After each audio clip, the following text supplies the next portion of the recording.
And 3, 2, 1. Jason, welcome to the December 26th podcast. How are you? I'm good. Thank you for having me here. It's good. I love this. I love this, man. This is a beautiful thing. I love what y'all doing. Thank you so much. And your willingness to come on and just be open and tell your story. And you already said you're a talker. So we love a talker. I mean, listen, if we going to have the microphones, we might as well use them. Absolutely. You know what I mean? So let's do it. And you already got a level of swag, which I appreciate as well. So thank you. Thank you. Appreciate it. Appreciate it. So let's get into it. Tell me, who is Jason Akoi? Jason Akoi. I'm 30 years old. I was born in Newark, New Jersey, to immigrant parents from West Africa, Liberia, and they moved here, right before I was born. So they lived in the projects on First Street in Newark, New Jersey, and I think I just had a dual childhood because growing up in a traditional African home was different, but then you had to go outside. Right. So I felt like I had I was living a double life in a sense, because when you go outside, nobody cares. The cops don't care if you're African, if you're Caribbean, if you ADOS, they don't, we all the same. So kind of like if you're looking at Black Panther, how it was T'Challa versus Killmonger, and I felt I was like both of them. Mm-hmm. So when I was watching that movie, I was in both of their shoes because I felt like I lived both of those experiences. And so I grew up in that situation. I went to high school. I went to all-boys high school, St. Benedict's Prep, downtown Newark. I didn't want to do that at first. My mom was just like, listen, you ain't going to public school with the rest of your friends because my uncle, my grandmother's son, he had got incarcerated. So he was locked up for a long time. And just seeing what incarceration does to families, I think that just put them on notice, all right, we need to make sure Jason is okay. Right. Because we can't just not sit back and just expect him to do the right thing. So that led them to sending me to that situation, which was one of the greatest experiences of my life because all the people I went to school with still my brothers to this day. We more so than my friends that when I was in college, my high school friends, it was just a bond that will never go away. And these were, the school I went to kind of gave us that experience that a lot of Caucasian kids might have, right, like Lawrenceville's and the Petties and all these other schools that cost $50,000 to $100,000 to go to. This school on Martin Luther King Boulevard gave us that opportunity to have that same experience for a lower price. So they get a lot of donors and all that stuff and funding. So yeah, man, I mean it was that an experience from that school is what kind of led me to where I'm at now, because before you become a sophomore, you got to go on a camping trip for 50 miles in the Appalachian Mountains. Wow. So you think about it, you take all these boys from the hood that never had a camping experience, and then they place them in the middle of the woods for a week, and you got to hike 50 miles. So just that initial exposure to nature, at that time I didn't understand it, but I think that planted a seed in my mind, which led me to where I'm at today. Which we're going to get into, for sure. Yes. And I'm a big basketball fan. I played basketball in high school. I love basketball. I had to put that up. So who's your team? My team is the Sixers, but I will be honest, as I've gotten older, I've gotten less attachment to an organization because I think sometimes as fans we get too caught up in the nonsense and we don't realize that this is a business and it's entertainment and these guys are human beings. So when people are burning people's jerseys or calling them the B word because they left, it's kind of like, bro, you don't even understand. You don't know what their family was talking about behind the scenes. If you break your leg, you're not even valuable no more. They're going to cut you. They're going to send you somewhere. Don't care nothing. They don't care what your family, your kids in school, they don't care. So my thing is, if the athlete want to do whatever they want to do, let them, because these owners make billions of dollars on the backs of, people that look like me. And so that $20 million they get, and imagine what the owners get. Right. And they treating them like cattle. And I know people don't want to hear that, but that's so. It just changed my relationship with sports. I love it. I love the skill. I love to see the potential of the human body and the human mind and how to do the things that they do in such short time, like milliseconds. People see these things that they do, the dunks and behind the back, but all of that is genius because it's like split of the second decision making that these guys have to make.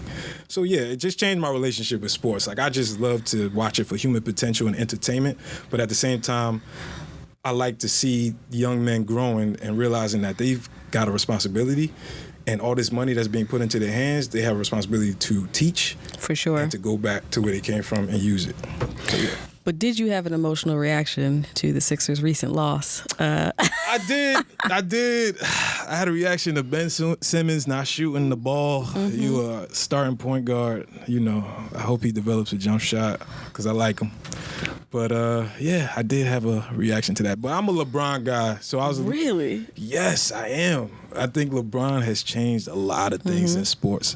No matter what you feel about him on the court, off the court, like, and I think a lot of the people in power are struggling with the representation that LeBron is, where it's like, nah, we are the bosses. We are the talent. We bring you the money, and we're going to figure out how to spread this around and uplift. I'm going to bring all my homies from childhood, and I'm going to make him my agent. I'm going to make him my manager. I'm going to make this person director of this. And they don't like to see that because a lot of times what happens with sports is these kids, they go to colleges, and they're completely removed out of their neighborhoods. And then they get put into the twilight zone. Like, you get put amongst people, they cheering for you. So you start to feel like, oh, this must be what reality is for the whole entire world. So now the resources that you gain, now you're giving it elsewhere because you're like, what are you guys talking about? I'm making millions of dollars. All these people love me. Why are you guys complaining? You know what I mean? So I think LeBron, he doesn't do it like outright, but he tries to play the game and show us the way, in a sense, like, yo, this is how it's supposed to be done. So, yeah. Yeah, and I think there has always been athletes, black athletes, who have diversified, who have had deep ties to serving the community, et cetera. But now, in this era of LeBron, there's more visibility, right? Yes, given that we're in the digital age, et cetera.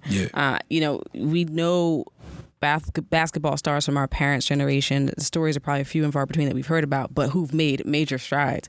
But if you take it back to your own childhood, back then, I don't know if, you know, parents, especially parents of Liberian descent, were like, yes, if you know, pursue basketball, pursue athletics. So do you feel that they were supportive in your extracurriculars, or if they felt like, you know, you have to study, get your academics together, and worry about all that other stuff later? Oh, it's all academics. Yeah. Listen, I mean, anybody who has foreigner parents, you know for a fact is lawyer, doctor, engineer. Right. That's all they want to hear. Like, they don't even care how you get there.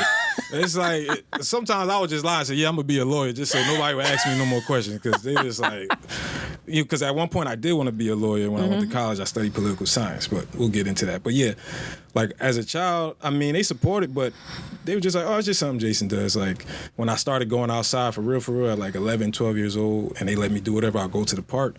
But for me, honestly, because basketball is a game that requires no money. Like, all you need is a basketball and yourself, and you can go to this court by yourself and shoot.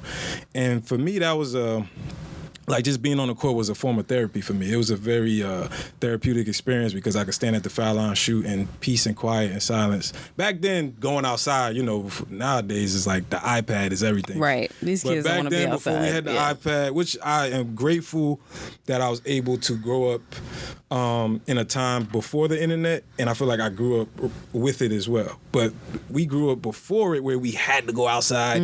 You had to talk to people face to face. You just none of this stuff existed.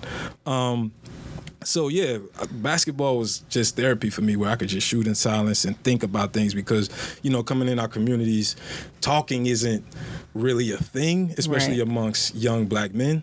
We are not really taught how to express ourselves, how to communicate, especially with women. And I think that was something that plagued me as I got older and started to really get into relationships with women. It was like, I didn't know how to communicate. I didn't know how to express my feelings, and I would just shut down. And that's what we were used to doing in my house. Like, where I grew up, like, it's a whole lot of love, but it's a whole lot of anger. It's a whole lot of resentment for just life. And, you know, you start to see things like in life experiences and what it does to people. And when you're a child, you don't understand. You know, you're looking at older people and you thinking like, oh man, they just being mean, but you don't know what happened at work.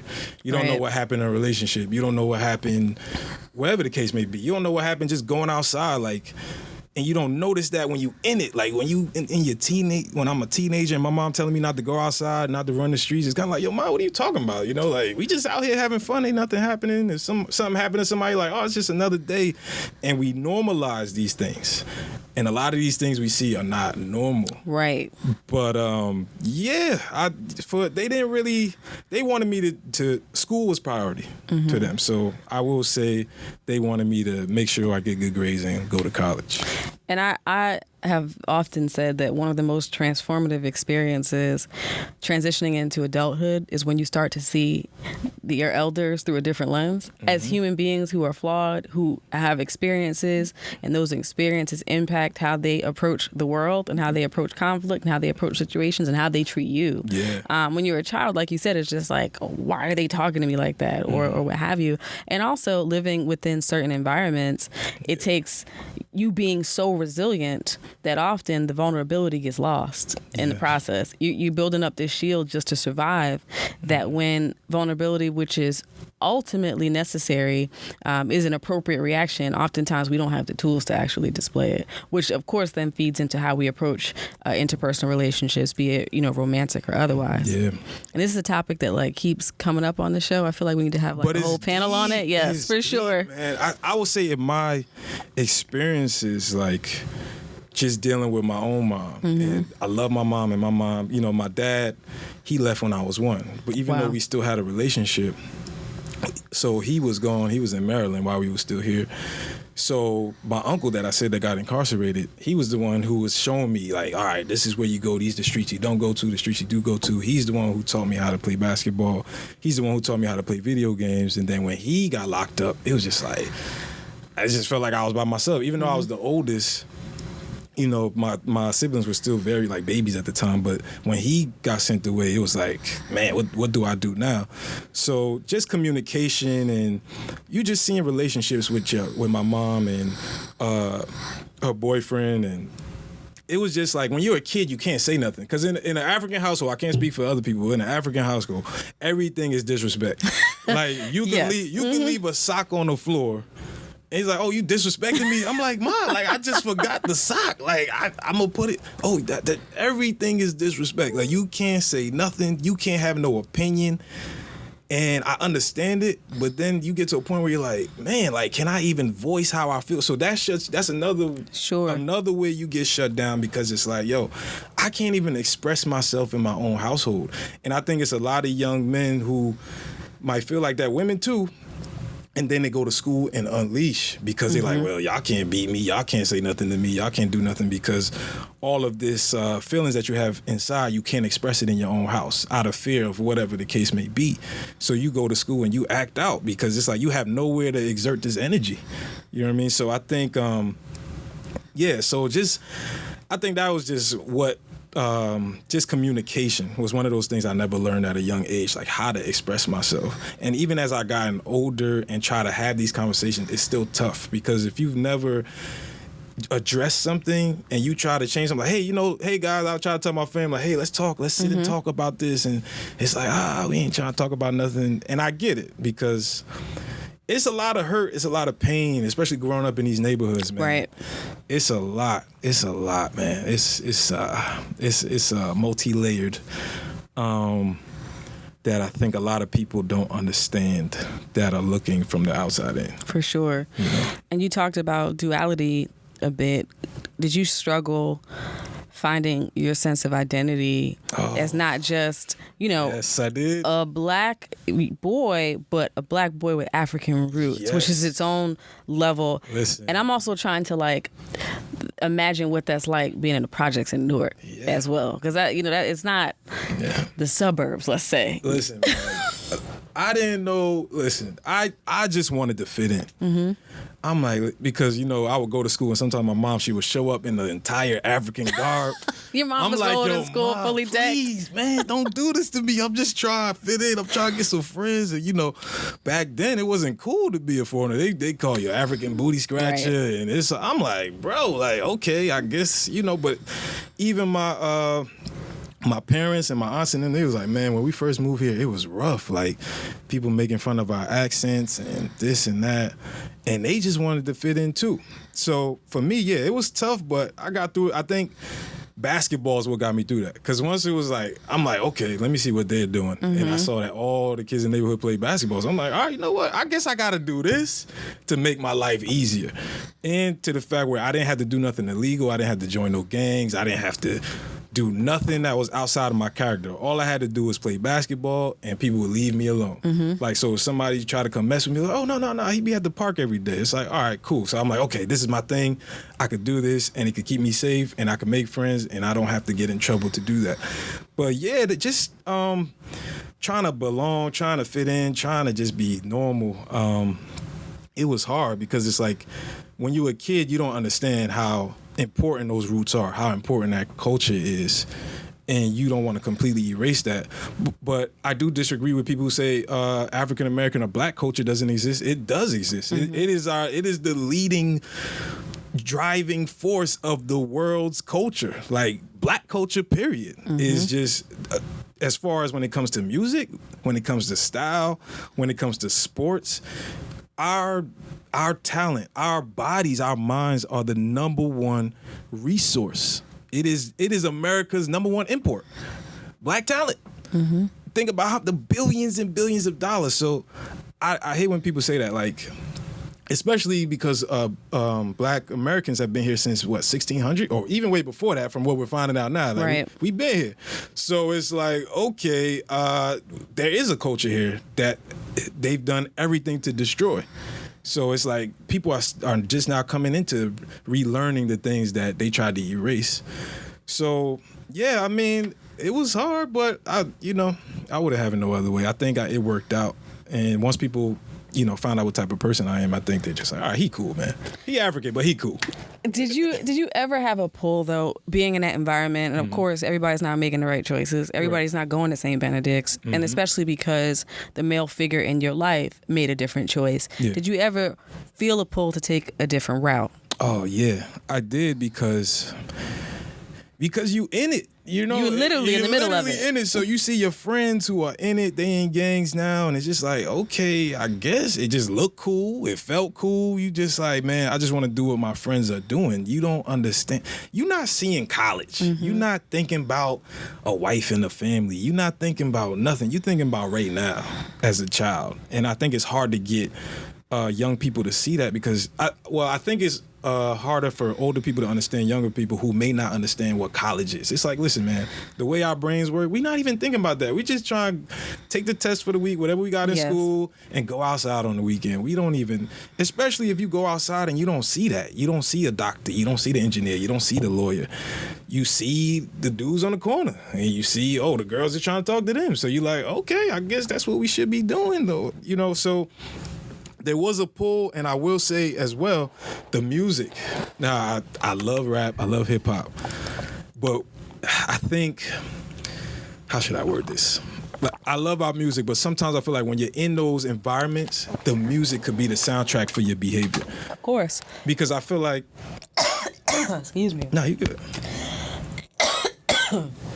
Had a weird... Nah, you good. Choking situation. I feel like... you good? Well, I'll give you a second. It's okay. You need tissue? I got you. Yeah, thank you. Yeah. The guest before this said that she thinks that she tends to cough before conversations like this. She said her friends says it's the sign of the ancestors showing up. Man. I'm like, well, I'll take it. I'll take it. We're in the room right now. Right? Let's get something good. All right, sorry to interrupt. Okay. Okay. What was I saying? You were talking about rap music. And you live in it being a soundtrack. When you live in it, it's the soundtrack, man. And I understand sometimes we like to say, yeah, these songs are describing, the environment, that we live in. But if you talking about, I shot him and then I shot his mother, then I shot his baby, then I shot, you ain't really telling. It's like you just talking. You're not telling. And I feel like a lot of our youth are listening to this and it's driving their actions along with the drug use, along with I think our culture sometimes we got to be a little bit more responsible. You know what I mean? Like you got rappers who are telling kids to use drugs, and they don't even use them themselves. So at that point, you got to be like, so what's going on here? You know, and then you got to look at who owns the music, who owns the label, why are they pushing this? So I'm not saying that's the main reason. I think it's a multi-layered thing, but I think that is one part of it. And even the way we treat women, you know, we hear certain songs and certain words are used, and I didn't want to admit it at first because I'm listening because I love it. I love this music. I love rap. It's what I grew up on. But nowadays, especially, man, I hear certain lyrics and I'm like, man, you know, I'll be like, this is crazy. And I could imagine a 14-year-old listening to this. Right. You know what I mean? Who has no guidance, who mother is always working, who father may not be in the picture, and they look up to these guys. You know, so yeah, those are the things that could drive you to just the culture. I think sometimes is, I think our culture is everything that we think is anti-establishment is actually pro-establishment, because when we on the corner selling drugs, you helping the system. When you're not doing what you're supposed to do, you helping the system. You pushing the image that they want us to be. So all the things that we looked up to growing up that was supposed to be this establishment activity, it actually helped it. It actually helped it grow, and it actually helped other people hoard all the wealth. It took away our workforces. It's a lot, but yeah. I'm actually surprised though that your mom even allowed you like to hang out. But you know what it was? It was just at some point, I'll say this, like, and I think this goes with a lot of single moms. They just be tired sometimes, man. If you got to work and she just sleeping, I'm getting old, I'm a teenager, it's just like, you know, just be careful. That's all she could do sometimes. And I had a good situation because, you know, my grandmother was around my aunts, but at the same time, they're like, you know what, he's growing up. We trust you. We trust that you come from a good home and to make those decisions. But what I would tell anybody, like parents who feel that way, at the end of the day, when you walk outside that front door, you still got to make decisions. You could come from the best home in the world. Like when you come out there, them forces is very strong. Right. Them forces is very strong. So you have to be grounded. And one of my best friends, he was Haitian. So, but he was very good at school. And I think he was somebody who kept me grounded because I was like the class clown a little bit. Like people always were like, yo, Jason, you smart, but you just don't do work. Like in school, they would call me the underachiever. Like my teachers, they'd be like, man, Jason. Like my one teacher didn't even call me by my first name. Like, man, underachiever, what do you want from me? And my high school was like that. They kept it real. Like you would say what college you want to go to, and they'll look at your transcript and start laughing. Like bro, come on, like bro, don't even come to me with this. But yeah, the one thing I will say, I think going back to St. Benedict's, that's what kept me out of all of that. And I'm thankful that my mom made the sacrifice and gave all her money to make sure I went to that school, because it was a school that was about accountability. Like at the end of every semester, they would post everybody's grades like on the wall. So you could go and see publicly. So you could go see like, okay, bruh, but the motto of the school was whatever hurts my brother hurts me. So if you see your brother slacking, you pick him up. Like, bro, come on, man. Like we all trying to go to college. And I think that changed everything for me, because we all, like when you around, when people, you know, when they say, yo, if you hang around 5 broke people, you'll be the 6th one. And I think it was kind of like that situation where it was like, yo, my friends is trying to go to college. I guess I might as well. I don't want to be left behind. So that changes your mindset. Like, okay, I don't want to be in last place here. I want to join them. I want to go here. I want to do this. So I will say, like, that experience with my brothers is what kept me in check, you know. And one of the things that I was actually going to mention before you even said that, which further enforces the point, is that whether you're talking about negative choices, be it gangs or engaging in illegal activity or going to college and trying to achieve, so much of the driving forces in our lives, especially at that age, is just wanting to belong somewhere. Yeah. A sense of belonging, which is why exposing people to other opportunities and other types of communities and positive figures, be it their peers or folks that are older than them, is so important. Because then it becomes exactly what you said, like, well, these are my homeboys or these are my homegirls, and I don't want to be left out. I want to belong to something. We really do thrive in community. So kudos to your mom for, living in the projects, but taking whatever resources she had to make sure that you got that exposure and the right type of support that you needed to make appropriate choices. During that time, did you have senior male role models that you feel played a role in you making the right decisions? I think, like I said, my school where I was at played a big part in that. And when my uncle came home, and I think just seeing his mindset, because he was always a smart guy that just got caught up in the wrong things. But he was always somebody who made me want to read more. Like he would be like, yo, read this, stay up on this. Like, and to go back to the music, when he always tell, like, we have these conversations. He's like, man, when we was coming up, the 5% thing was hot. You know, KRS-One, Wu-Tang, like they was talking about Brother King, Africa. This is the music that was going on at the time, so it was molding our minds, you know, and that's how powerful it can be if everybody's on code and everybody's on the same wavelength. And this is before corporations got involved to say, okay, we're just gonna push this to make money. But before it was a corporate thing, rap was really about telling those stories and getting the message out and making it palatable for everybody, making it easy to understand and giving you chants and things to keep in your mind. Because I think, like music, I think it does vibrate on a certain frequency and it resonates within your subconscious. Like your subconscious is one of the most powerful things because it makes you do things that you don't even realize why you're doing it.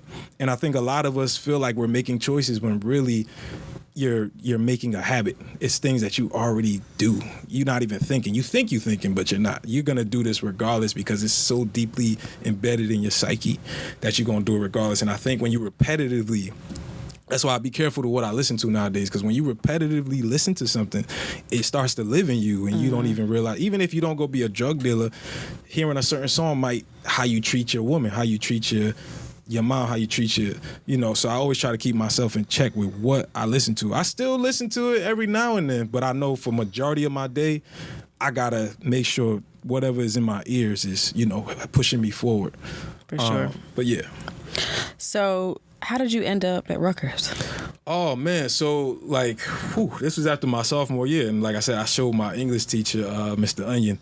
I showed him my grades. I'm like, yeah. You know. Wait, did you say Mr. Onion? Mr. Onion, yes, Mr. Onion. The fact that his name is Mr. Onion and he taught high school students, that's a brave man. Yes. But anyway, continue. Yeah. Yes, I used to get him every day. I used to get on that man. My apologies, Mr. Onion, but I love that man. But I showed him my grades, and I was like, yeah, you know, I want to go to North Carolina. I want to go to Duke. He was like, bro, listen, UPS is hiring. That's messed up. He was like, listen, UPS is hiring, bro. I don't know where you think you're going with these, but I don't know if that was like reverse psychology, but after he told me that, I'm like, you know what, man? I'm going to prove Mr. Onion wrong. My whole junior year, I got high honor roll because I was just like a C student the first 2 years because I'm like, I'm just here, man. I don't know. I'm a class clown. I'm just talking, making jokes. But after he told me UPS is hiring, I was like, all right, man, you know what? Bet. All right, watch this. So my whole year. So basically that junior year got me into college because my senior year, I barely did anything. But I will say just the junior year did it. Yeah, that wouldn't happen for Rutgers in 2019, yes, but yeah. But yes. But what helped me was because there was a black man at Rutgers who had went to Benedict's. So see, that's where we need our brothers and sisters, right, man, when we in certain spots. So when I went up there, he just liked me. He was like, you know what, I'm gonna make sure you get in here. So then when I went, so I ended up, and then I did the EOF program, Livingston campus. This was before it became one big school. The campus is like, Livingston campus was like the black campus at New Brunswick. It's the campus that had like the metal bars on the vending machine. Livingston campus, it was a little special, It was crazy, man. I'm like, yo, this is wild. Like, I thought it was rumors, like, oh, this the black campus. When I got there, I'm like, oh, okay, I see, like, the conditions here.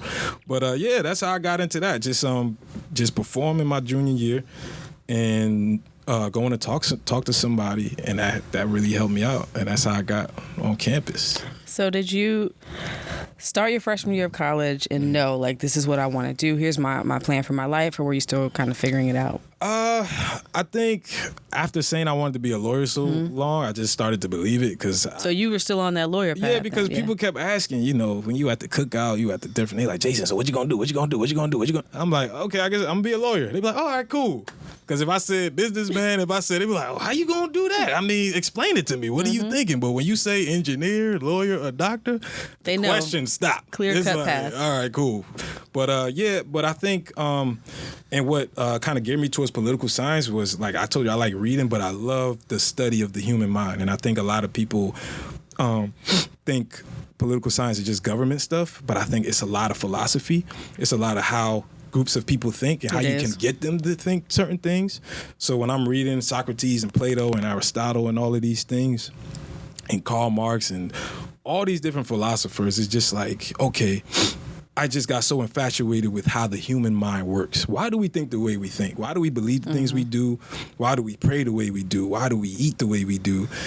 And there was literally a book on all of it. So I love to read. Like, that's still to this day, I feel like I've learned more in the past 5 years than I did in my entire schooling, because now it's like I'm absorbing the information. Like, I live the information. Like, I don't just read, because I feel like when we in school, we just reading to take a test. Yeah, you're just trying to get through the next paper or the next exam. You're trying to get to the quiz, and then once you fill that paper out, you're like, it's gone, it's boom, it's out of your head. Damarcus and I talk about this all the time. I think he remembers more from college than me, because he's just a history buff. Yeah. But most of that stuff for me is a blur. Yeah. Like it was so much going on, and often black students are dealing with a lot anyway, just financially and trying to make it work. Yeah. That, like, let me just retain this information long enough to get through the next exam or the next paper, where you do wonder. I think college helps help you to learn how to think, and analyze and examine. But if we're talking about tactical information from those classes, nothing. Nothing, man. Like, you just learning to learn and be like, all right, how can I go make sure I can get a job and get, take care of my family? So I think that's what it provides. But yeah, I think philosophy, and I think and even mythology, because I think sometimes whatever we believe, it stops us from going in the past and seeing what was before us. And I feel like human beings have been around for thousands and thousands and thousands of years. So I feel like there's so much information that we don't get a chance to tap into, like, just because we'll be like, okay, well, this is what I believe and I can't look at nothing else. It's like, no, you don't have to partake in whatever it is, but no matter where it comes from, I will at least look at it to be like, man, I could pull something from this, I could pull something from that. And I think history repeats itself. So I think everything we're doing now, they probably were doing 10,000 years ago in a different form. So I always try to, go and read these things as much as I can and study. And I love history too. Like now especially, I used to hate history in high school. I'm like, I don't care about none of these dudes, man, with gray wigs and, the powder on their face. I'm like, I don't care about none of this. But now, like, when I'm really getting into history and like my history and our history, oh man, it's like my blood just starts. It's like my DNA is activating, because I'm like, yo, okay, where was this? When you hear the truth, it just resonates differently, but yeah, that's where I'm at now. So when did the shift happen where you're at Rutgers, you are studying political science, kind of going through this lawyer thing? When did you decide, I'm into this over here, maybe I'll take a different path? Man, this happened maybe my sophomore year, and we were just sitting around. I think it was winter break, and we were just bored. I think we was playing NBA 2K, just chilling. And my former business partner, Toby, he had this bag. Like, he had this leather bag. It was real nice. I was like, man, where'd you get that? He's like, man, I found it at this thrift shop. And he was just like, yo, what do you think? Like, we should, because at that time we was really into clothes. Like, I was just spending money on stupidness, man. I get the refund check. That refund check. I get the refund check and just blow it. Balling for 3.2 seconds. When I think about it now, I'm like, yo, if I had saved all them things, man. But yeah, like, you're not taught financial literacy at that age. But yeah, so we got the refund checks and I'm just blown, and we just buying clothes. So at that time on campus, we was just known, like, me and him was just known for buying clothes and having stuff that people ain't have. So he's like, yo, what do you think about this bag? And I'm like, yeah, that's cool. And he's like, you think we should start something? I'm like, oh, okay, cool. You know what? Why not? We ain't doing nothing else. So we start looking into it, and because leather bags, if you go to Louis or Gucci, these things are like $800, $1,000. So we're like, all right, how can we develop a product that we can sell to our peers for like way less, like $150, $200? So we started that process, and And then we started looking overseas, and I don't even know, like, and then we just had a sample one day, like, from India. Like, I still have it, man. This thing is beautiful. It's still at my house. We got to unpack that a little bit. Yes. Because you're like, yeah, we started looking into it, and all of a sudden we had a sample. How did that happen? Okay, so I will put y'all on game. Everybody who's listening to this right now, there's a website called Alibaba.com. You type in anything on here, they got it. I know Alibaba for sure. Anything. So we just started, I mean, we got a couple bad ones, but all it takes is one good one. So we got one good one. No, we got a couple good ones, but a lot of the companies we're finding, they working with the Tommy Hilfigers, the Calvin Kleins. So they doing $100,000, $200,000 orders. And here we are, just college kids. So we was like, all right, cool. Our next refund check round, we're going to take it. We're not going to live on campus. We're just going to, stay with somebody or whoever got a bed or a couch that night. Let me use that. But we're going to take these because we got to pay the money back anyway. So we might as well use it to flip it and make us some money. So we were like, okay. So we took that and started our business. And so once we got that connect, they were like, okay, we want to work with you guys. We know you're a small company. So you guys only have $5,000 to give us. All right, we'll do it. So that was what launched our first bag sales. And then, we were just going around campus telling people. At that time, Twitter was still kind of new to everybody. Facebook, I was still using a lot. And they just started selling. And okay. It was wild, man. All right, so you were low-key homeless? Low-key homeless. But you know what? I feel like everybody always gave me a place to stay. Yeah, in college, you can find a place to lay your head. If you have friends. If you have friends, you can find a place. If you got a lady friend that's interested in you, always had a place for me to stay, This is another running theme on the show. Yeah. That is gentlemen coming on and talking about the lady friend that held them down. Listen, salute to my main lady right now, because I know she's going to listen to this. I love you, baby. But yes, let's focus on her. Let's focus on her. But, in college, hey, man, there was a lot of good friends who wanted to see me succeed. Were and I am thankful. You? Yes. They were feeding you, too. Yes, extra meal swipes. You need those. When you coming down to the end of that semester, man, and you ain't got the meal swipes, there's some people who have held me down, and I'm thankful for all of you guys. But I love my baby. I love you, girl. Yes, but she's the main squeeze now. Yes. That's part of your. Make that very clear. That's part of your story back then. Yes, part of my story. Yeah. So you live in kind of pillar to post. Yes. Bouncing around. Mm-hmm. You guys dumped some money into getting a sample. Yeah. And then you had some more money. So did you set up an actual company? Were you like, okay, it was called Herds of the Fathers. Mm-hmm. So pretty much what that meant was, there are groups. Everybody lives in a group, whether that be a job, whether that be school, whether it be whatever. These would be the herds. And the fathers would be the people who, help give birth to everybody else's style or whatever they think or whatever the case may be. So our company is where those fathers meet, creating a new herd. So it was Herds of the Fathers. That was the name of our company. So we did that. That was like my entire college career pretty much. And once I got started, because I always knew I wanted to do something. I didn't know what though. Mm-hmm. I'm like, I want to do something, but I just don't know what. And that finally clicked for me. And I was just like, all right, cool. This is what I'm going to do. And we started doing that, and which led into us making our own shoe. We had a boot. Like, it was, oh man. So what kind of numbers were you putting up with the bag first? With the bag, as far as like sales wise, like it wasn't a lot. We was getting like 15, 20,000, but like for college somebody kids, who's like 20, 21. I'm like, yo, this is amazing. Like, even though this isn't life-changing money, it just felt good to like go to sleep and wake up and see 3 orders being made. Sure. It's like, oh my God, like I didn't even know this was like a possibility, So it just got my mind moving, like as far as creativity and a whole bunch of other things where I'm like, finally, like I've always had this in me, but I just didn't know where to put it. And school was boring me at the time, and I felt like, okay, I got something here, which is why college for me was a great investment, because I met people that pushed my brain to another. Even if I felt like I didn't learn nothing academically, I felt like I made the connections that I was supposed to make that helped unlock something that was always in me, but I wouldn't have figured out if I didn't go to school. So I think people go for different experiences. Sure. But I think that's just my personal experience. Like, I would tell people, listen, whatever you feel about college, find a way to get around the system and get there for as low as price as you possibly can. But I would suggest going 1 or 2 years, because you never know. You might meet your next business partner. You might meet it's so many people that I'm in contact with. Like, I know doctors, lawyers. I could call up and be like, hey, can you help me with this? And I think that's just a valuable network to have. It really is about relationships. Yeah, and that's number one. one of the things that I always say that is a regret of mine is not fully immersing myself in the pen community when I was there, because I felt I was working a lot, number one, but I was like, I don't really relate to these. UPenn? Yeah, I went to UPenn. Oh, my best friend graduated from Yeah, go Quakers, wackest team name ever. But anyway, so I was so busy kind of doing my thing and trying to survive that I didn't fully integrate. And also I didn't feel like I connected with a lot of people there. Mm-hmm. But now as an adult, in hindsight, a lot of those kids you meet back then are your investors later, you know, or your partners on an endeavor, either in school or at a later time. And those relationships are incredibly crucial for being able to help you in some way, introduce you to someone else, et cetera. I've been fortunate enough to build those relationships and that network later.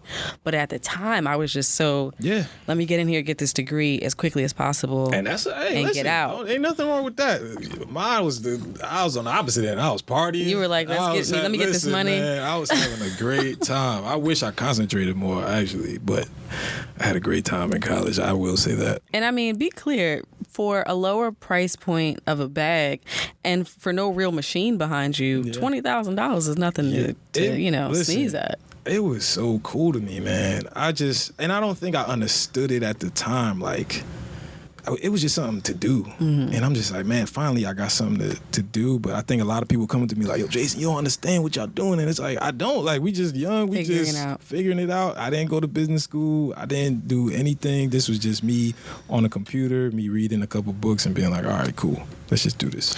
So the bag starts to take off. Yeah. And then you decide with your partner, let's do this boot.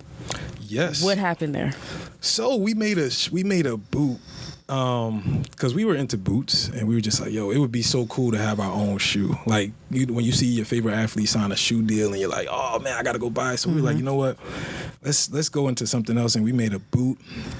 So we found some factory in China that could do it for us. And so we were like, okay, how can we stand out from these other companies? We had a wooden box, right? So it was a wooden box. It had a staff on it, like that was our logo. It was like a futuristic staff because, herds, shepherd, leaders, stuff like that. And on the side of the box was engraved, everything you need is within.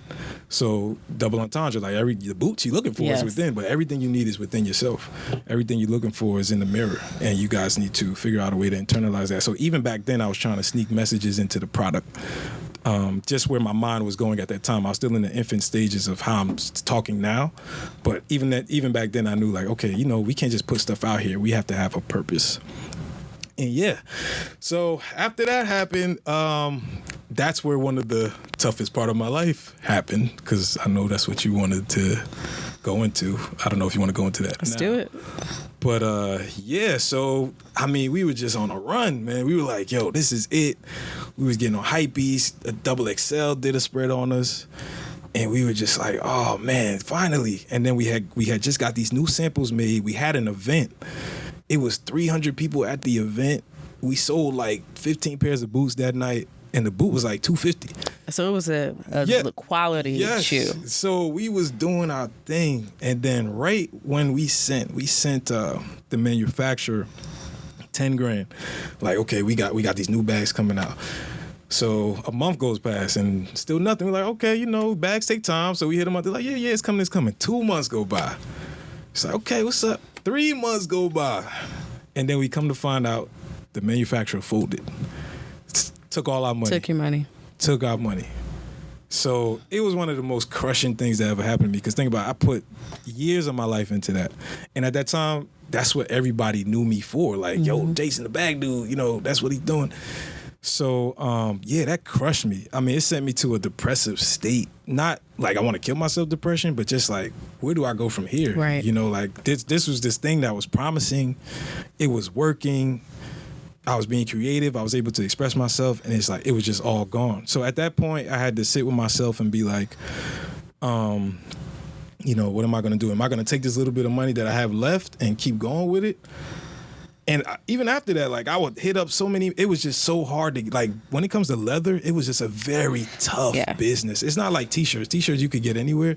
Like, when it comes to leather, the fact that we found somebody to work with us was just a blessing. But it was just so hard. I was making cold calls. It's like, man, if you don't got $100,000, we not messing with you. If you ain't got $50,000 up front. So it was just one of those things where I was like, you know what? I just got to take this L. And that's that. So you decided to fold the business altogether. Yeah, I sold it. Actually, I sold it to my half to my partner. To your partner. Because he was like, nah, I can't let, he was just more so like, nah, I can't give up. I can't. And in my mind, I felt like, you know, okay, I don't think this is going to work. And I think I started to develop a relationship with fashion because I think fashion is weird sometimes because I'm just a regular dude that likes to hang out and kick it. I feel like sometimes with fashion, people like to be disrespected. And the more they get disrespected, the more they spend money. It's like when people walk into Louis Vuitton and they make them feel like crap, like you can't, like they following you around the store. Mm-hmm. They making you, it's like, oh, you think I ain't got money? All right, cool. Then they sitting here spending more money with people that treat you horribly. And or somebody will sell a shirt that's worth $50 for $500 to make you feel like, oh, you ain't rich enough to afford this. And that'll make people save up to buy that $500 shirt. So the part of fashion philosophy for me was just, I couldn't get with it. And I would go to these trade shows sometimes and I'm just like, I feel out of place here. Like this isn't for me. So I think in the midst of that, in the midst of losing that money, it made it easier for me to be like, you know what, something's telling me that this is just not the way that I should go. But this was my business school.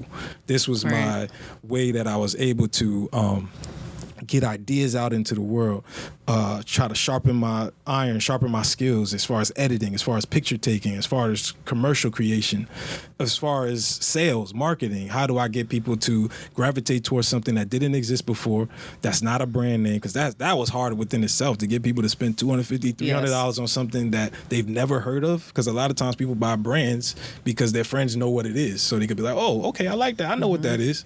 So for people to take a risk with us was big within itself, but it taught me a lot. So I don't regret that situation. It was a beautiful situation, and it helped groom me and turn me into what I am now, which led me to where I'm going now. So take me back to that time, because even though it was there was indication or signs that this may not be for me. Mm-hmm. To be in a situation where you are picking up steam and gaining notoriety, and the press is picking up on you, then to take what a large portion of the money that you had and put it into the next phase and have the rug pulled out from under you and make a conscious decision, which is commendable, to step away. But there, despite knowing that's what you needed to do, I presume there had to be some level of emotional or psychological effect. It's okay. It was tough, and it was a decision I sat on for months before I made it. I don't like to make just brash or rush decisions. If I want to do something, I will sit on it for a while, and it was just something that was bugging me. I was just like, you know what, because I think a lot of times you hear, never give up, don't quit, don't. And I think there's a fine line. Like, some people need to give up. If you can't sing, stop. Might not be it might not be for you. Listen, the league, everybody don't make it to the NBA, bro. Like, I get it. But and that's where self-awareness comes. You got to know yourself. I can't give somebody advice to tell them. There are times where, you shouldn't quit. You shouldn't give up. But you got to know the difference. And I think that takes a certain level of self-awareness to know, like, okay, you got to know your own heart. You got to know your own mind. Like, this may not be for me anymore, or I'm just not good at this, or whatever the case may be. And I think that it was hard. It was very hard to walk away from it because I put so much of myself into it. And I'm just like, but I know what I have to do. Even though I don't know what I'm going to do, I know I have to step away from this because it's not doing me any good. It's not sitting right with me, and just something in my gut was telling me you got to step away.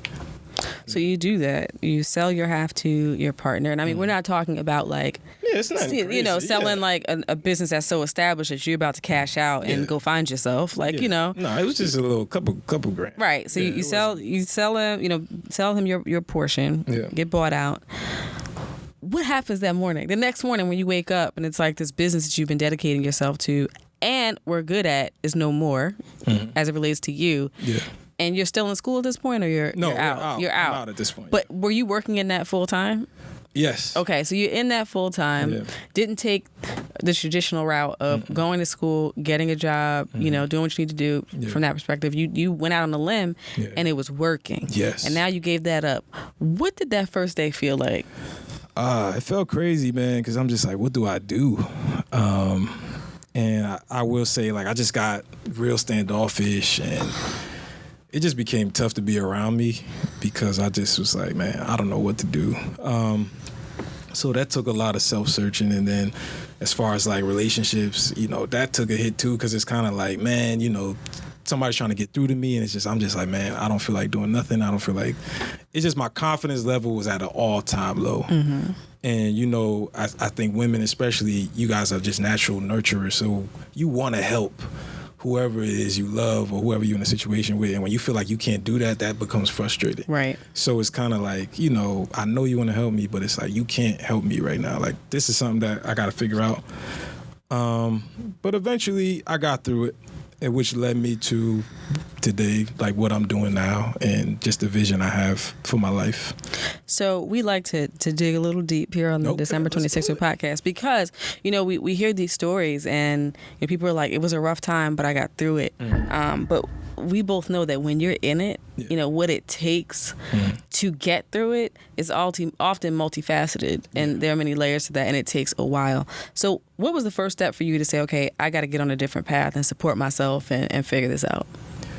It was just realizing, like, bro, like, you didn't die. Like, nothing happened. You lost the company. It happens. You know, get over it. Like, what you gonna do now? You gonna complain? You gonna, you know, I sulked long enough. It's like, all right, bro, like, you got it. It's just these talk. I talk to myself a lot. Like, I will admit, I don't know if other people listening to this do, but I have conversations with myself daily, like all the time. And people always overhear me like, yo, you talking to yourself again? I'm like, yeah, I am. Because I think sometimes you have to do that. Like, there are conversations that another person will not understand. It's like, you kind of, when you thinking something is different than when you say it to yourself. And you're like, okay, well, how do you feel about it? Okay, so yeah, just having those conversations with myself, having those conversations with my lady, like I think that was a point in time where I had to get through my communication barrier, like learning how to express myself. And I think that just melted away a lot of the walls that I had put up. Like, yo, just being able to talk, like just speaking on what we was talking about earlier, where we just didn't know how to do that. Right. That situation led me to be able to talk more, to be able to communicate, and just really be able to sit and talk with myself and be like, okay, this is what you need to do. You need to just get right. At this point, you need to get your mind right. You need to get your body right. You need to get your relationships right. You need to get everything squared and move with a purpose and start doing everything with intention. No matter what it is, whatever comes, whether it's a big money maker or whatever the case may be, just do whatever you feel like doing. And I think that is what got me through that, just talking through it and voicing it and not keeping it in. I think that's a very big step with whatever you're going through. You got to talk about it, whether that's writing it in a journal or diary or whatever, or whether that's just sitting and talking to somebody who wants to listen. Just, you got to talk through it. And, you know, I do think that is incredibly important to really work through verbally what you're going through. And it's commendable to say, you know what, I'm going to pursue what's best for me, whether it's a moneymaker or not. But the reality of it is, bills still coming. Oh, yeah. Right? So how did you survive financially during that time? I just got a regular job. I just was working at a school, and I was just helping around the school, and that's pretty much what I was doing to get money at that time. Like, I was still living at home at my grandmother's house. So I was still figuring it out. Like, okay, I don't have this business no more. I moved back home. I'm here. Help out around the house, and I'm just gonna figure this thing out. And I tell a lot of people that because I think sometimes, especially with social media, we have this pressure like to keep up with everybody. And it leads us down roads of unhappiness because it's like, okay, yeah, you got this crib and you got this car, but you hate what you do. Yeah, all your bills are paid, but you're miserable, you're tired, you're stressed. And I think sometimes we jump out on a ledge before we're ready. And I think in a lot of other communities, and Caucasian communities or whatever the case may be, they live with their parents for long periods of time. Like, these people be there 30, 35, still living with their parents on the estate, saving their bread until they ready to go. And I think with us, we be so quick to go. But I think, listen, man, to everybody listen, if you got to go live with your parents or your grandmother or your aunt or whoever, go live there, man. Respect their rules, because, listen, it's their house. They'll be quick to remind you. And they going to remind you, you know. But I think sometimes we put ourselves in financial holes out of pride and ego. And I think we need to start just putting that to the side. And if you got a vision and you got a plan, just be like, hey, listen, I got to stay at my grandmother's house for now. Whoever dealing with me at that time, if they can't accept that, then she's not the one for me, or he's not the one for me. And if she really loved me for who I am, she ain't going to care where I live as long as I'm treating her good and I got a plan. Because I feel like every woman wants a man that has a plan. For sure. It don't matter where you at that current. They gonna remind you if you start slacking and you get a strong woman will remind you every day, like, bro, you told me you was gonna do this. Why you ain't doing it? Like, what we doing? What's the plan? What's the time? So it's like, so I would say that, like, don't jump off a ledge just to try to impress people that don't even care. Most of these people on social media do not care about you. They might like your pics and they might leave a comment here and there. They don't care about your life. There's only a select few people who actually care about you, who gonna get you out of nowhere and say, hey, how you doing? How you feeling? Those are the only people you should be concerned with. Everybody else is like, all right, cool. And around that time, I completely got off social media. Like, which is what it takes sometimes. I left because, like I said, that stuff will just mess your brain up. Because here I was, I had this thing that was moving, I had this company, and then it just disappeared. And then it comes that embarrassment that comes with that. Like, man, this is what everybody knew. And I thought I was going to be this, and I thought I was going to be that, and now I'm not that no more. And how am I going to, look to everybody else? And I cared so much about what everybody else thought. But I felt like, I had to just get off of this thing for a little bit and get my mind right and figure out what my next step is. And the irony to me is that I think we all have been through that. If you've gone through any kind of like failure or something starting strong and taking a turn, when people tell me those stories, I am always like, I'm impressed that you even tried it, because most people are so afraid of losing money or time or what have you that they won't even make a choice. But to step out there and to do it in and of itself is an achievement. But we live in this culture now, especially in the digital age, and looking at technology startups and these other companies that have this explosive growth. They have one viral incident or something, the right feature or the right celeb picks it up or influencer, and they literally are out of here. That sometimes, I think a lot of the times actually, we don't realize that the start, stop, trying it, don't work, trying it, don't work, that Cat Williams skit is really most people's reality. Even a lot of people who have been very successful have been through multiple failures, and they finally found that lightning in a bottle that took off. But we just don't hear about all the other stuff, which is why we here are so focused on telling that part of the story, because I think it's more common than people realize. So you got a regular job, you just trying to get your mind right, work through that stuff off social media, but then that led you to other interests as well. Right? So, within this depression and coming up out of that cave, when I was just saying, getting my mind right, body right, so like my lady, she had shown me, prior to that, she had shown me like Dr. Sebi maybe a year or two before that. And I was just like, oh, okay, cool. I kind of brushed it off. So it was just one of these days during that depression where I was kind of watching YouTube videos. And I was just like, I started watching one of his speeches, then I watched the next one. And for me, like when you hear truth, it just resonates in your spirit different. It's kind of like, yo, really? And then you go look stuff up, and then you just like, nah, that can't be true. Like, it can't just be broccoli and oatmeal. Like, that can't, no. Like, it just can't be true, especially when you have all your preconceived notions, especially what has been taught to you your whole life. So that led me to like, man, this can't, like, and I'm African. I'm like, I couldn't imagine not eating, I can't eat meat no more. What you talking about, man? So I'm like, all right, let me keep looking at it. But it was something about that, his words in combination with Donald Trump becoming president. It was around the same time, because I'm like, oh, so healthcare about to get crazy out here. So I definitely need to get right, because let me get my organs in shape now. Because I'm like, listen, he about to be president. All right, healthcare about to get spooky out here. We need to get right. And then at the time, I was watching these two shows on Netflix called, one show on Netflix called The OA, and I was watching another show called Westworld.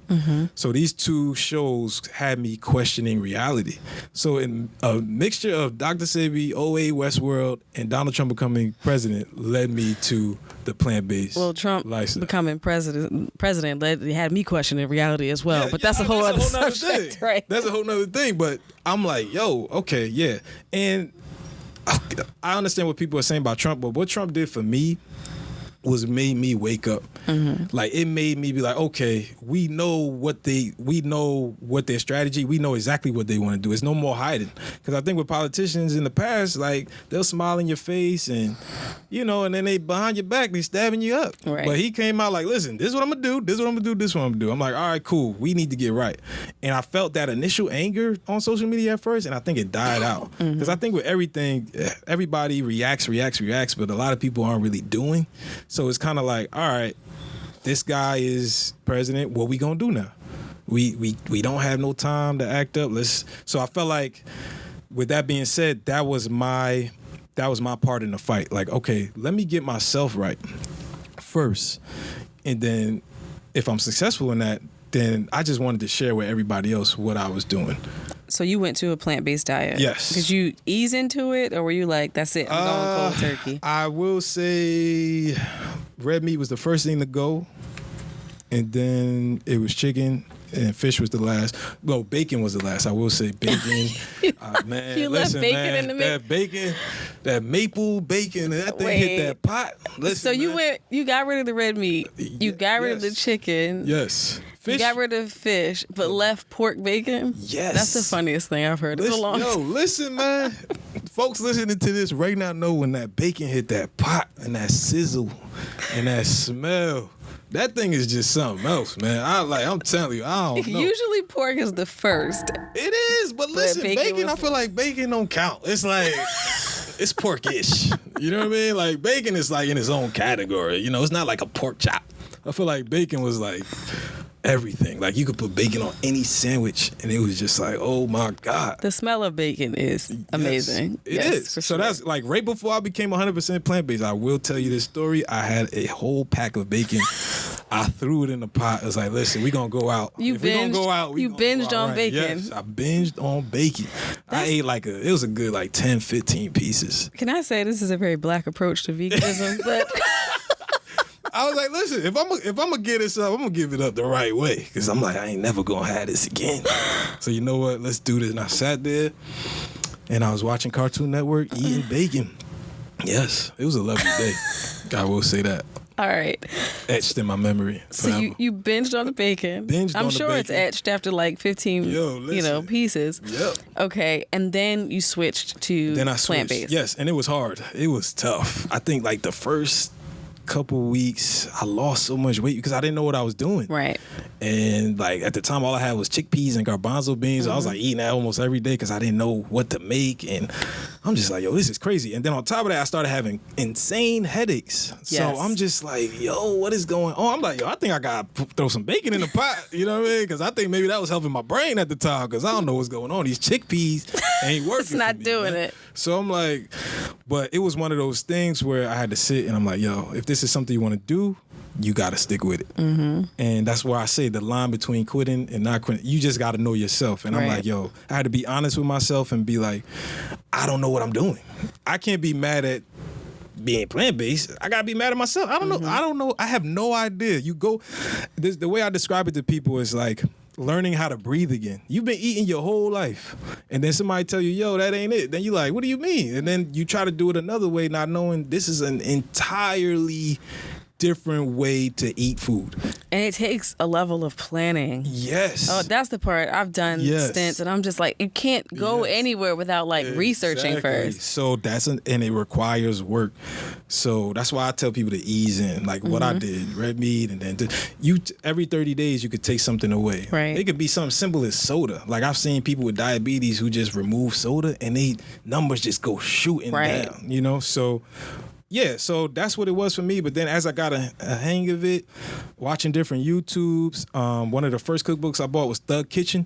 And it had all of these big, hearty, plant-based meals where I'm like, okay, yeah, I think I could do this. So it just took a level of experimentation. And I didn't even know how to cook before that. So I'm like, if I'm going to live this lifestyle, now I got to teach myself how to cook. So it's just a matter of YouTube, Amazon, Google, one of the 3 greatest universities on the planet, because they got everything you need. And yeah, that's how I got started with that. And you've stuck with it. I've stuck with it, which led me into what I do now on my account, Rebound Recipes.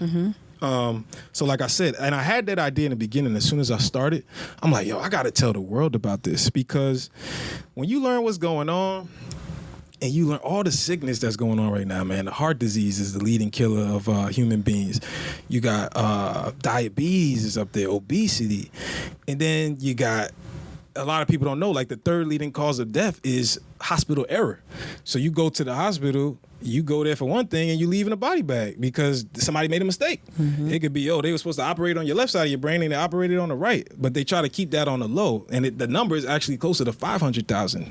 So it's like, man, and then I started thinking about like all the money that's donated to these causes. So I'm like, how could food be it? Because why would we donate $1 gazillion to these things to find the cure when the answer is this? So it didn't make sense at first to me. And then I started to think like, if you think there's going to be a pill or a shot or a procedure that rids you of the responsibility of thinking, think again. Because it's never going to happen. There's no money in that. There's no money in giving somebody something and then it go away. They want a lifetime customer. Of course. So all of that being said, it made me angry because I'm like, I'm around, especially in my neighborhood where I was at.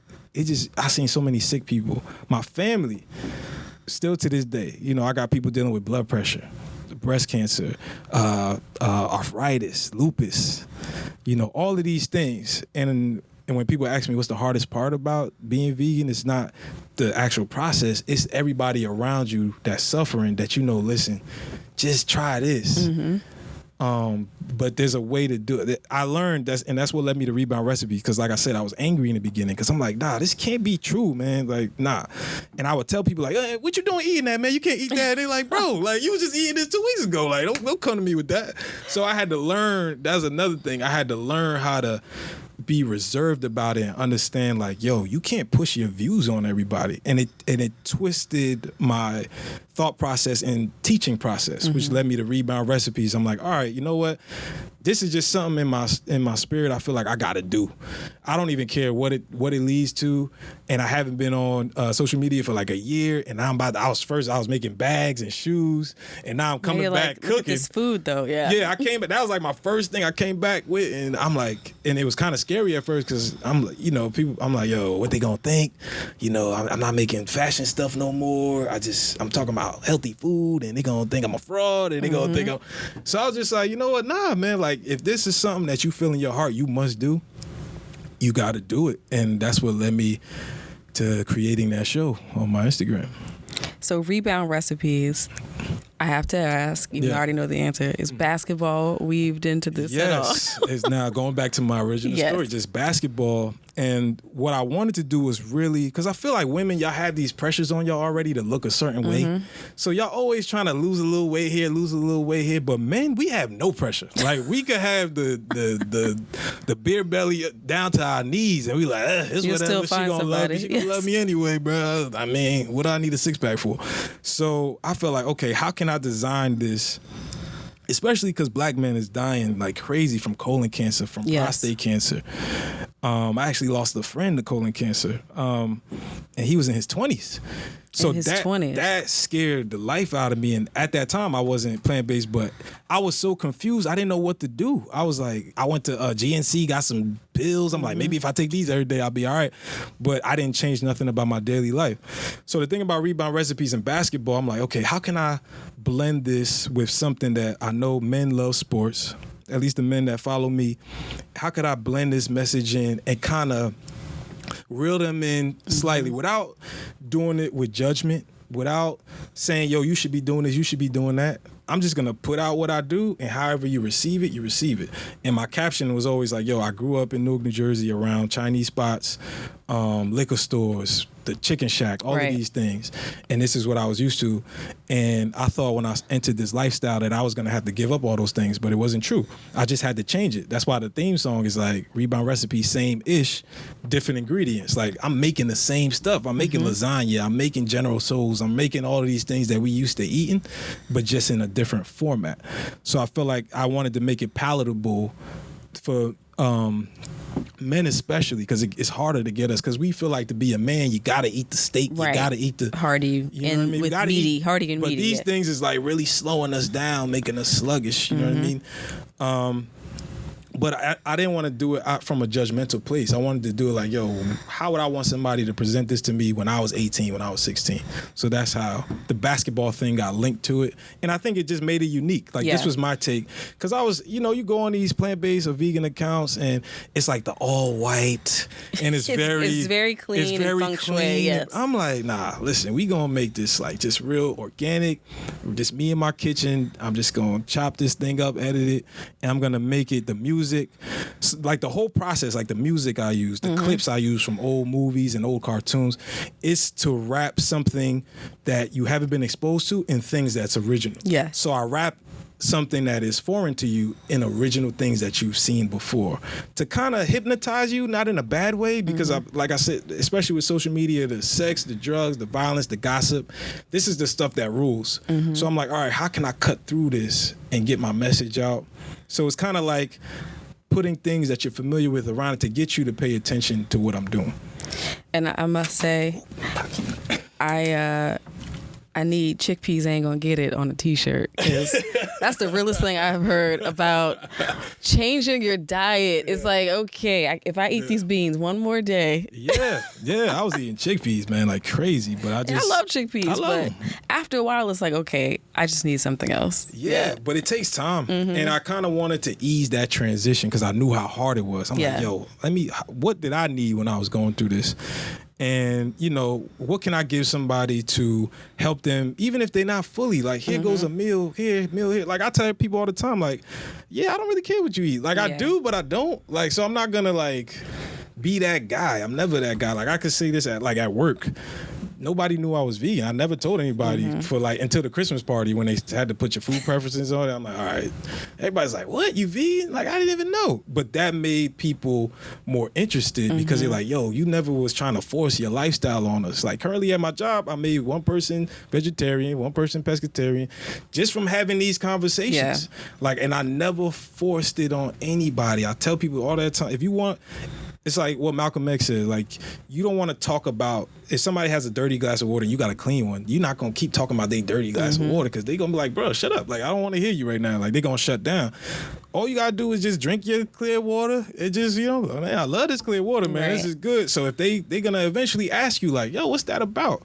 And I think a lot of people won't admit it, but I think a lot of people just are either scared because new things are scary. Right. When you don't know how to do something, it's scary. When you don't know how to do something, especially when it comes to eating, like, yo, bro, I've been eating my whole life. Like, what you mean? Like, now I got to think about eating?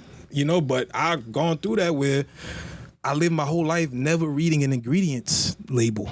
I never read it. Like, I picked up it. I never asked somebody what's in this. It's like, bro, is it good or is it not? That's all people care about.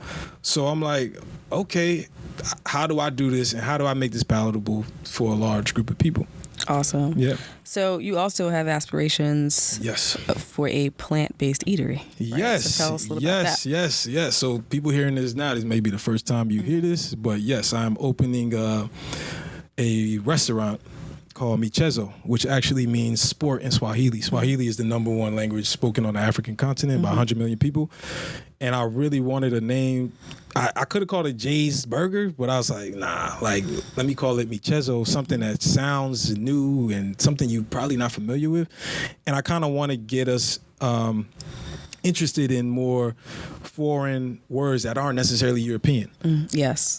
So it's like everything that's good and foreign don't got to be European. Like, it could be African, it could be Caribbean, it could be West Indian. Like, there's good foreign stuff from people that look like us. Like, right. And I think we value European foreignness more than we value our own. And that gets on my nerves. So I feel like, let me be one of those people to break that. And so it's going to be, again, still with basketball. I mean, I could show you this after the interview. It's going to be where basketball and art is like a fusion. So you're going to walk in and it's just going to be like a beautiful setting, paintings and different things. Not your typical sports bar, dark and ultra masculine place. It's going to be a place where like dudes feel good, could come through, chill, and they could bring somebody I want to sit and talk. and have a little lunch date, everybody feels comfortable in the space. So have you found a space? Are you that far in the process? I have found a space. Now it's all about just raising the money. So I've just been in the background. And like I said, learning from my first experience, now I know how to go about this and how I'm supposed to, get money, and how the business is supposed to be lined up and what I need to do and business plans and all of these things that prep me for this moment, and just creation and being creative. And that's another thing I want to add to it. Just being creative, with the commercials, with the slogans. The actual logo is like a bun that has a basketball print in it. Gotcha. And the slogan is "Bask in the Bun." So it's like, yo, enjoy it. Like, take your time. Like, to bask means to, lay in the sun, enjoy it. In the same way, plants, they lay in the sun, they absorb the sun, and then they give us nourishment. And then the bask is this actual basketball in the bun. Like, so it's just like doing cool things, And along with that, I actually trying to do a basketball tournament every summer. That's going to be kind of like a festival, but it'll be plant-based companies in the eatery part. Okay. So I know with a basketball tournament comes a lot of men that'll show up. So now I can expose all of these men to different type of food that they may not have been exposed to before. And with that, I can grow my clientele. Like, here, try my sandwiches, because I'm going to have a beef option and a chicken option, but everything in there will be made by hand. Because I think a lot of times these restaurants, a lot of them just got frozen patties and they got the stuff Beyond that they bought. Yeah, everybody has the Beyond or the Impossible or some frozen veggie burger. Everything in my spot will be made from hand. Like, I make just how you see on my show. Like, I'm making everything from scratch. The smoothies, everything would be made from scratch, just to put something different on the market. Because I think it just tastes better, and I think less ingredients but better taste. That's what we live by. And I think you're a prime example of something that I live by. I believe we are infinite creative beings. Yeah. So a lot of times people have one idea that started off really strong that people latched onto, and it didn't quite go as far as they want, and then they're stuck there. Like, that was my moment. That was my opportunity to shine and create something great, not realizing that there's so much more, and there's so many more ideas from where that one came from. And if you're just open to seeing a different way or seeing what the next chapter of your life looks like, something else will come. Yeah. Multiple things will come that you can capitalize on. And also, part of that, not only just being open but the other open to it, but the other part of it is not worrying about people being like, oh, what's he on now? You know, just literally doing you. Yeah. But I will say that, like, I've always been that guy with my friends, like, yo, Jason always on some other stuff, man. Like, this dude, he be tripping, but they always accepted me for who I was. And this journey, what I'm saying with the business thing is cool, but the main part of it for me is fueling what I want to do. Like, this is the micro, but in the macro, I feel like what I'm doing is a revolutionary act. Like, taking back your health is a revolutionary act, because so many, the status quo is, yo, just live your life, you're gonna die anyway. Right now, actually, at this moment, we started a garden in the backyard, like a big garden. Like, I'm trying to experiment with growing my own food, because a lot of people say that, yo, the food getting crazy. It's like, all right, we're gonna grow our own. Let's try it out. The trial and error, just how I did with the cooking. I didn't know how to do that, but through time I got better with it. And I feel like we, especially as Black people, the time is now where we got to start looking at stuff different. And that's what drives me to do the show, because that thing takes a lot of time. Like, all you see is 60 seconds, but some of the episodes take 10 to 15 hours to complete, whether it's filming and then editing it by myself. It takes a lot of time, and what gives me the strength is not the monetary. It's like, yo, I'm teaching my people how to break free of this crap, man, how to break free of disease, and that's what drives me.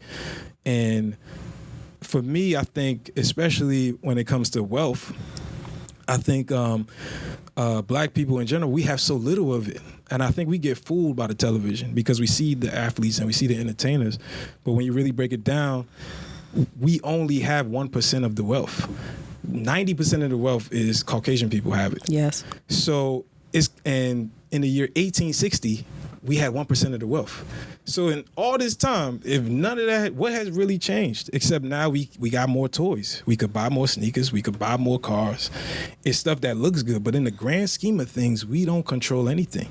And when it comes to this restaurant, at least the lane I'm in right now, and a person that I've been paying a lot of attention to is Dr. Claude Anderson. If y'all have never heard of him, please look him up. two very important books, Black Labor, White Wealth, and Powernomics. And it's just been teaching me like, yo, I can't just look at this from a horizontal. I have to look at this from a vertical standpoint where it's like, okay, I need to control the farm, the restaurant, and then the experience that I give to people. If you sell T-shirts, like, you know, how can we get into T-shirt manufacturing? Not just putting our logo on a T-shirt. Let's get somebody Black to own the warehouse that has the people in there making the shirts. Let's have somebody Black who owns the screen printing so they can screen print it, and then you design, because that's what other cultures are doing. That's what they're end doing. End to end. Yeah. It's vertical from top to bottom. We control it and we, like, it's very multi-layered. It's like, how much has changed? Yes, we can sit next to people and we can go into any establishment and spend our money.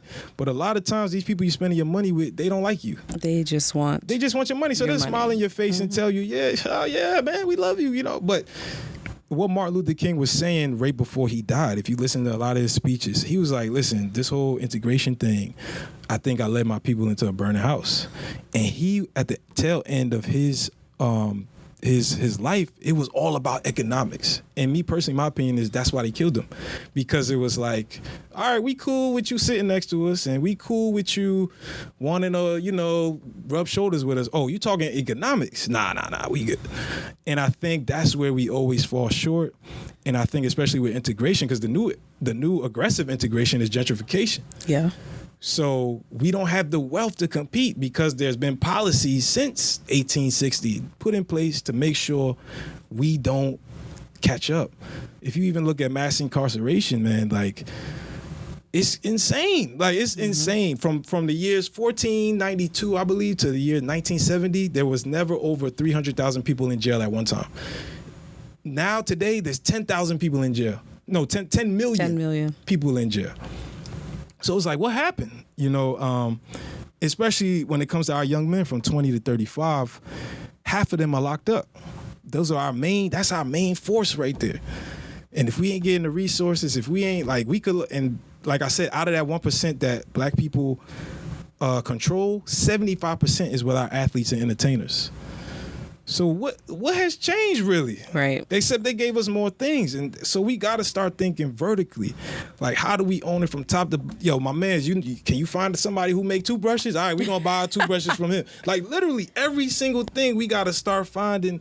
Even if you know somebody who makes shea butter, I buy for somebody who makes shea butter. Oh yeah, let me get that. It's just a lot. So that's where my mind is right now. Like, even talking about the medical system, we was talking about, like, my girlfriend, she's a registered nurse. And she is just frustrated because she's in a system where she feels like she can't truly help people. Sure. And she's like, all I do is administer medicine, or I give a shot, or whatever the case may be. And now she's about to go back to school because she wants to be a midwife to help give birth, because Black women especially are dying at alarming rates. Absolutely. Black babies are dying at alarming rates.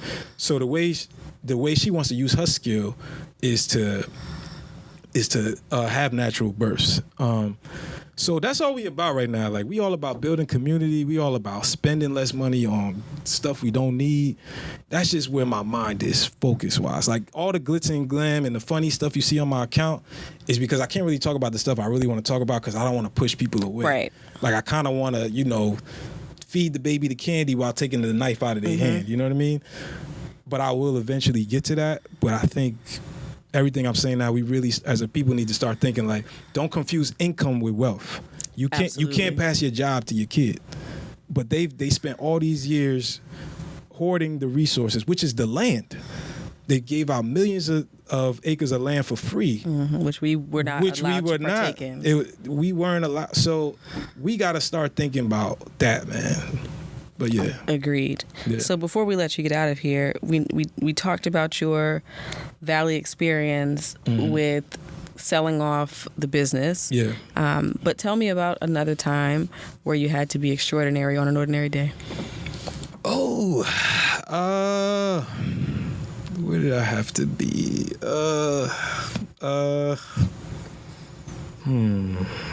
Extraordinary on an ordinary day. I guess I'll talk about relationships in this case. Like, I read a book called The Way of the The Way of the Superior Man. And any man in a relationship or dealing with, or anybody, like women, I think y'all should read that too. It's called The Way of a Superior Man. And just understanding why women do the things they do, and what it's like I said, communication is huge. And I think there were times where it could be something as little as your girlfriend is standoffish, and an extraordinary act is just going over and talking to her, man. And I feel like a lot of men, we don't, like, she gonna be all right. Like, she gonna be straight. She gonna be, an extraordinary act is like literally sitting there being vulnerable and talking. I think that's one of the most extraordinary things I've started to do in my life, because talking is just so therapeutic, man. Like, look somebody in the eye and really be like, okay, why is this the way it is? Why do you feel this way? And she's really helped me with that. I will say that. And she helped me with the veganism because we did it together. Wow. So it's because it may be hard to do by yourself, but if you got a friend or you got, it's way hard. It's way easier to do it when you have a partner to hold you accountable. But yeah, man, I would say that, like, because that took the shedding of my ego, my pride, to be like, yo, what can I do for you? You know, and sometimes I think I still have struggles with that, but I'm getting way better at it. So yeah, I'd say any man listening, like, the extraordinary thing you could do is like go ask your lady, like, how are you feeling right now? Like, seriously, not on some like passive bias stuff. Like, listen, yo, how are you feeling today? That's a word you just spoke. Let me, if I do say so myself, that is being extraordinary. Absolutely. Yeah. It's tough for a man, especially because ego and pride. Yes. That's all we got sometimes, especially with these communities we grow up in. It's like, that's all you have. That's like your foundation. Like, man, if you take my ego, you take my pride, what else do I have left? And that's why a lot of us are willing to die for that. As crazy as that may sound. You ain't got no money, you ain't got no family, but your pride is all you got, and you willing to risk your life for it. Somebody said something, because what else you got to live for? Right. And it is crazy, but it's understood. But yeah.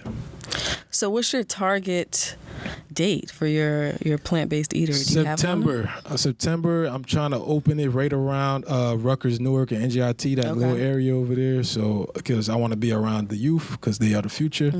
And, you know, there's a lot of businesses downtown Newark, so I could get those people as well, you know, come get some lunch. And I went to high school right down the street. So for me, especially with what just happened with Nipsey, that would just be a great thing for me to open something right down the street from where I went to high school, and I'll be able to hire high school kids that went to my high school. And yeah, because that Nipsey thing was, it really rocked me. I mean, I didn't even know this guy, but he was like the epitome of what we looked at as youngins. Yeah. Like somebody who did it right.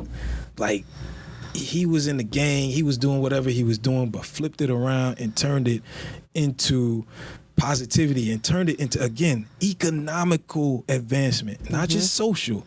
How do we, they trying to gentrify Crenshaw. I'm going to buy this. I'm gonna open a STEM program down the street to teach y'all math, science, engineering, all of that stuff. I'm going to teach gang members. And this is why I feel like Martin Luther King wouldn't work today, because these kids think they free, because, I got Jordans, I got an iPhone. What you talking about, bro? Like, I ain't trying to hear nothing you talking about. But somebody like Nipsey made it palatable for them kids that be on the corner. And that's why his death don't sit right with me. It still don't. And I think there's some things behind it, which I can't prove. But somebody with that stature who was just ascending, getting that popularity, and everything he spoke about in every interview. I mean, this guy, every single interview. And I think that's what really made people gravitate towards him, because it wasn't necessarily the music for everybody. Even though I was a fan listening, like my mother, she don't listen to rap at all. And when she was crying about Nipsey, she was like, yo, man, I went and watched everything he said. My mom don't know nothing from nothing. She's like, when she first heard, she was like, oh, another one of these little kids dying over something stupid. They shooting each other. But then when she really went and watched his interviews, it moved her to tears. Like, yo, this brother was really about something.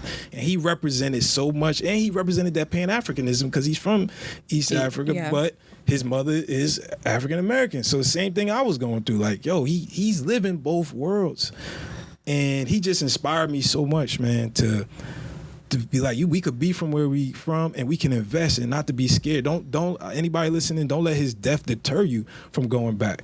That should make you go even harder now, because that's what they want, man. They want us to be like, that's why they keep showing us getting shot. That's why they keep showing us losing, because this stuff does something to your psyche where it just makes you feel powerless. Like, I can't do nothing. But that shouldn't stop us. If one Nipsey dies, should be 100 more that come after him. And yeah, man. That's how I feel about that. Well, I'm excited to see what you're going to do, because I know it's going to be some amazing things. I hope so. That's for sure. I can feel your passion and your commitment to a lot of different causes, but all of them that funnel into the betterment of us, our people, which is what we're about on this show. So I'll be there eating plant-based. I'm a part-time plant-based eater. I'm like, listen, I'm not 3 to 4 days a week plant-based, and then we throw a little extra stuff in there. Meatless Mondays. Listen, do that. I'm good with that. Like, I'm not one of them people. I'm like, listen, you have one smoothie a day, man. Just get some blueberries, strawberries. Throw some kale in there. Get your fruits and veggies in. And that's it. Just drink one a day. You be all right. Do what you do. Like, I tell people all the time, do what you can. And as you do what you can, you're going to want to do more. That's just how it goes. Right. Once something becomes a habit, like I said, once something gets buried into your subconscious, you start drinking a smoothie every day for 30 days, it just becomes a normal thing. Like, oh, yeah, I do that. And then something else gets added or taken out. So, yeah, I'm never that guy that's going to tell you, yo, you need to do this. But just take your time. But if you're suffering from some type of disease or some type of ailment, hey, listen, talk to me. Yes. Please. I can help you out. I'm not a doctor. I don't have no cure. I'm not saying I know. But listen, if you are dealing with something that you're having trouble with, there's ways around it. And where can people find you online? Jason Akoi on Instagram. That's where I'm at. JASONAKOI. And my email is jaygardenState@gmail.com. JAYGARDENSTATE. Well, we'll be supportive. That's for sure. To our listeners, check Jason out. I got to get on these Rebound Recipes for sure. Yes, for sure. And make sure those who are local to the New Jersey metro area follow his story as he works on this plant-based eatery, which sounds like it's going to be amazing. Thank you. And swagged up a little bit too for veganism. And I want my T-shirt that says chickpeas ain't gonna get it. I really do. No, we got to make that happen. I'll make it. Listen. Yeah. Damarcus said we need an equity stake. He popped in with that business acumen. I like that talk. But as always, we encourage you to support not only our guests but the show. Make sure you like, share, and subscribe. And remember to be extraordinary on an ordinary day. Take care.